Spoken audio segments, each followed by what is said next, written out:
Thank you so much, Miss Henrika. That was so inspiring. I remember working with you on a certain project 3 years ago. I was inspired, and I'm still inspired by what you are doing, what you did, and your journey.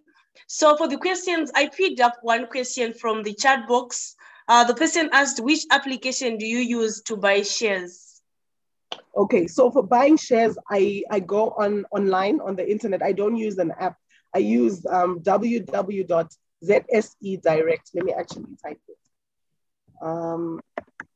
In fact, they now have an app, but I don't use the app. I just go online, and that's how I buy my shares. I have typed it in the chat.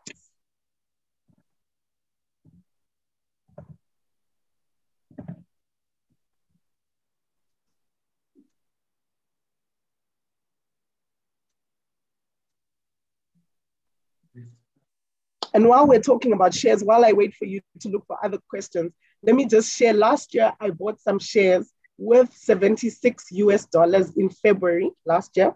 They were worth $76, but in RTGS, because you trade in RTGS.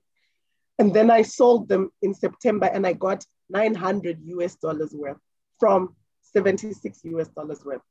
So think about shares. They're a good way to make income, especially for those of us who are starting out, who don't have lots of money. Like I said, you can start with just $5. But imagine that return, $76 I put in, and I got out $900.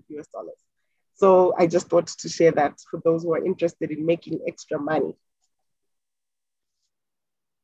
That's so wonderful, Miss Henrika. I hope more people are going to do that as well and get extra income.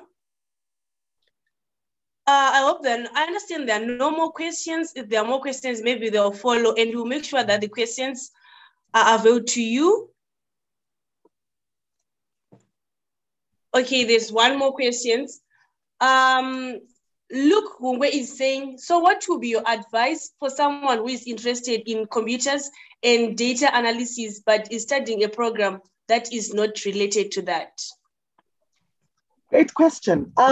So the good thing about these days is you can actually change careers at any stage in your life by teaching yourself stuff online or by certifying. So if you are in a field that is not a tech field or not a computer science field, you can always take certifications online. There's some by Microsoft, some by IBM, some by Coursera, Udemy. Most of them are free. I wouldn't say don't take the paid ones. I always tell people I've done all my courses for free, so don't pay. I hear some people saying, I'm about to pay $100 for this course online. Is it worth it? Find the free ones. There are lots and lots of free courses.